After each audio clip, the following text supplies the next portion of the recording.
3 പതിറ്റാണ്ടുകളായി ഇന്ത്യൻ നിരത്തുകളിൽ നിറഞ്ഞു നിന്നിരുന്ന വാഹനമായിരുന്നു മാരുതിയുടെ ഒമ്നി. സാധാരണക്കാരുടെ ഭാഷയിൽ പറഞ്ഞാൽ മാരുതി വാൻ. വിപണിയിൽ വലിയ കോടിളക്കമൊന്നും സൃഷ്ടിക്കാത്ത ഒരു മോഡലായിരുന്നു ഒമ്നി.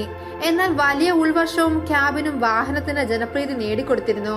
35 വർഷത്തെ യാത്ര അവസാനിപ്പിച്ച് ഈ വർഷമാണ് മാരുതി ഒമ്നി വിപണിയിൽ നിന്ന് വിടവാങ്ങിയത്.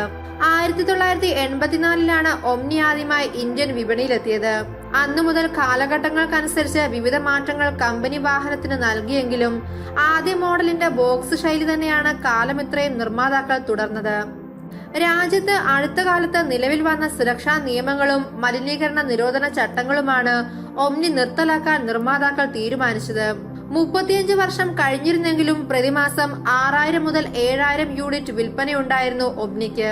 വളരെ സാധാരണമായ നിരത്തുകളിൽ കാണപ്പെട്ടിരുന്ന ഒമ്നിക്ക് ജനങ്ങൾക്കിടയിൽ ഒരു വില്ലൻ പരിവേഷമായിരുന്നു. വശങ്ങളിലെ സ്ലൈഡിംഗ് ഡോർ ആയിരുന്നു വാഹനത്തിന് ഇത്തരമൊരു ദുഷ്പേര് നേടിക്കൊടുത്തത്. സിനിമകളിലും യഥാർത്ഥ ജീവിതത്തിലും കൊള്ളക്കാരും മറ്റും ആളുകളെ തട്ടിക്കൊണ്ടുപോകാനും അപായപ്പെടുത്താനും കള്ളക്കടത്ത് ആവശ്യങ്ങൾക്കും ഉപയോഗിച്ചിരുന്നതിനാൽ ഈ വില്ലൻ ചിത്രം ആളുകളുടെ മനസ്സിൽ ആഴ്ന്നിറങ്ങി. ദീർഘദൂര റോഡ് യാത്രകൾക്ക് ആരും ഈ വാഹനം അങ്ങനെ ഉപയോഗിച്ചിരുന്നില്ല.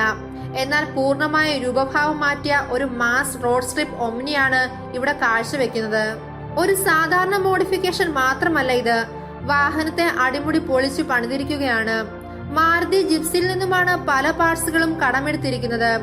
അതുകൊണ്ട് തന്നെ ജിപ്സിയും ഒമ്നിയും കൂട്ടിച്ചേർത്ത് ജിംനി എന്നാണ് ഈ രാക്ഷസ വാഹനത്തിന് പേര് നൽകിയിരിക്കുന്നത്. ഓടുക പോലും ചെയ്യാത്ത വളരെ പഴക്കം ചെന്ന തുരുമ്പടിച്ച ഒരു ഒമ്നിയിൽ നിന്നായിരുന്നു ഇതിന്റെ തുടക്കം. പഴക്കം മൂലം വാഹനത്തിന്റെ ഭൂരിഭാഗവും അറ്റകുറ്റപ്പണികൾ ചെയ്യണമായിരുന്നു. തുരുമ്പടിച്ച ഭാഗങ്ങൾ പുതിയ മെറ്റൽ പാളികൾ ഉപയോഗിച്ച് പുനർനിർമ്മിച്ചു. ഒമ്നിയുടെ ഷാസി തന്നെയാണ് ഉപയോഗിച്ചിരിക്കുന്നത്. ഓടുന്ന അവസ്ഥയിൽ അല്ലായിരുന്ന ഒമ്നിയുടെ 34 bhp കരുത്തും 59 Nm ടോർക്കും നൽകുന്ന 3 സിലിണ്ടർ 800 cc എഞ്ചിൻ ജിപ്സിയുടെ 1000 cc എഞ്ചിനുമായി മാറ്റി സ്ഥാപിച്ചു. കൂടുതൽ കരുത്ത് നൽകുന്നതിനായി എഞ്ചിൻ പോർട്ട് ചെയ്തു. വാഹനത്തിൽ ഉപയോഗിച്ചിരിക്കുന്ന വലുപ്പമേറിയ ടയറുകൾ താങ്ങാൻ പറ്റാത്ത ഒമ്നിയുടെ ആക്സിൽ മാറ്റി ജിപ്സിയുടെ ആക്സിലും കയറ്റി. കൂടുതൽ ഭാരം ചുമക്കാൻ ജിപ്സിയുടെ ആക്സിലിന് കഴിയും. ജിപ്സി ഓൾ വീൽ ഡ്രൈവും ഒമ്നി പിൻ വീൽ ഡ്രൈവുമായ സാഹചര്യത്തിൽ ഇരുവാഹനങ്ങളുടെയും റിയർ അസംബ്ലി തമ്മിലുള്ള മാറ്റം പരിഹരിക്കാൻ ആക്സിലും അഴിച്ചു പണിയേണ്ടി വന്നു. മാക്സിസിന്റെ ഓഫ് റോഡ് സ്പെക് ടയറുകൾ കയറ്റുന്നതിനായി മുന്നിലും പിന്നിലും സ്പേസറുകൾ ഉപയോഗിച്ചു. വലിയ ടയറുകൾ ഉൾക്കൊള്ളാൻ വേണ്ടി വീൽ ആർച്ചുകളും വലുതാക്കി. പിൻ ഡോറുകളും വിൻഡോകളും മെറ്റൽ ഉപയോഗിച്ച് സീൽ ചെയ്തു. ഡ്രൈവർ സൈഡ് പിൻ ഡോറും സീൽ ചെയ്ത് ഇടത് സൈഡിലെ പിൻവശത്ത് ഗൾവിംഗ് മാതൃകയിലുള്ള ഡോറും നൽകി. വലിയ ടയറുകളും ഉയർന്ന ബോഡിയും കാരണം വാഹനം അപകടത്തിൽപ്പെട്ടാലോ കീഴ്മേൽ മറിഞ്ഞാലോ യാത്രക്കാർക്ക് സുരക്ഷ ഉറപ്പാക്കുന്നതിന് 1.5 ഇഞ്ച് മെറ്റൽ പൈപ്പുകൾ ഉപയോഗിച്ച് വാഹനത്തിനു ചുറ്റും റോഡ് കേജ് തീർത്തു.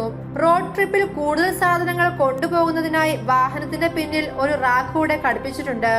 ഒരു മോട്ടോർ സൈക്കിൾ വരെ അനായാസം ഇതിന്റെ പിന്നിൽ കയറ്റി കൊണ്ടുപോകാൻ കഴിയും.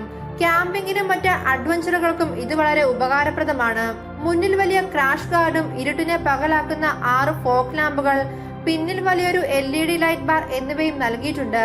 ലോകത്തിലെ തന്നെ ആദ്യ ലിഫ്റ്റഡ് ഒമ്നിയാണിത് എന്നാണ് വാഹനത്തിന്റെ പരിണാമത്തിന് പിന്നിൽ പ്രവർത്തിച്ചവർ അവകാശപ്പെടുന്നത്.